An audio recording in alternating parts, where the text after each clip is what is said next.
Hello, good morning. Saturday karon, June 12. So, update lang ko sa akong pagpa-vaccine no. Unsay akong gibati. Pag-abot na ko gikan sa work, gipangkapoy ko.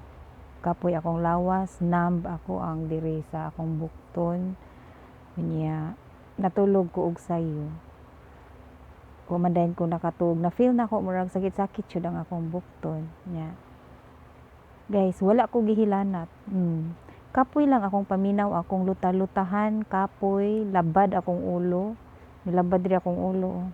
Nagpahilot gani ko sa akong bana kay diri ni labad. Murag maura ang kanang akong na feel. Lahi-lahi jud tanong. Pagamay-gamay lang sinang bandin, murag taas-taas di ay resistensya. Wala ko gihilanat niya. Pag mata nako karon, akong na feel labad akong ulo niya. Wala ko gihilanat sad. Thank you God. Lahi ra sa ako ang bana kay gihilanat jud siya.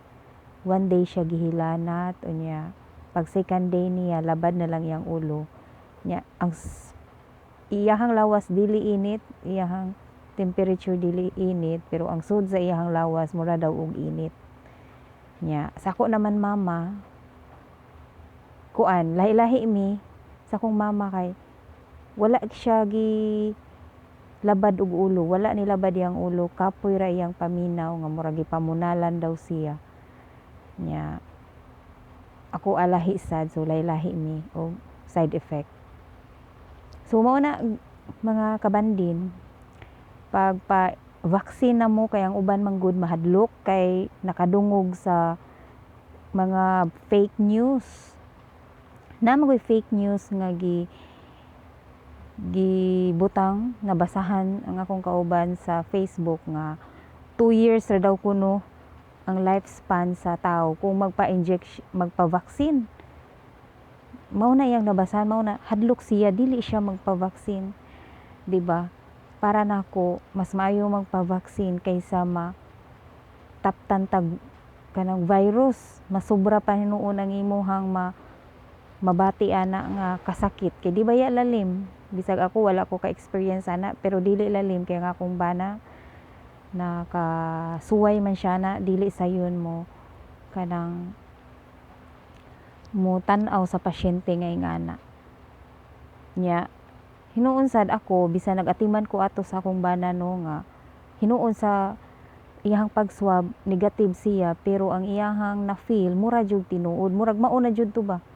Wala ko natakdi. Ako may nag-expose sa iya kay ako ang nag-atiman. Wala ko'y vaccine pa ato. Pero wala ko natakdi. Murag taas-taas jud ni pirabuyag sinang bandin. Pagamay-gamay lang kusog di mo pitik-pitik. Bitaw mga kabandin. Nya, mao na ayaw mo kahadlo ka na apay. Daghan diri, daghan sa mga Pinoy. Daghan sa mga Pinoy nga mga hadlok og vaccine. Mahadlok sila. Based sa akong experience, okay ra kaayo. So, pa-vaccine na mo mga kabandin, kay okay ra jud kaayo. Nya naghigda-higda ko karon kay lami kayo ang panahon maghigda-higda kay gauwan-uwan kay naa man daw low pressure. So nagligid-ligid sinang banding kay lami man iligid-ligid nya. Sakit-sakit pa man akong bukton kay diri man dapit makakupot pa sa cellphone di ba? Nindot man iligid-ligid so diri lang usa ta. Thank you for watching. Bye-bye. Be safe. Be happy. God bless. Bye.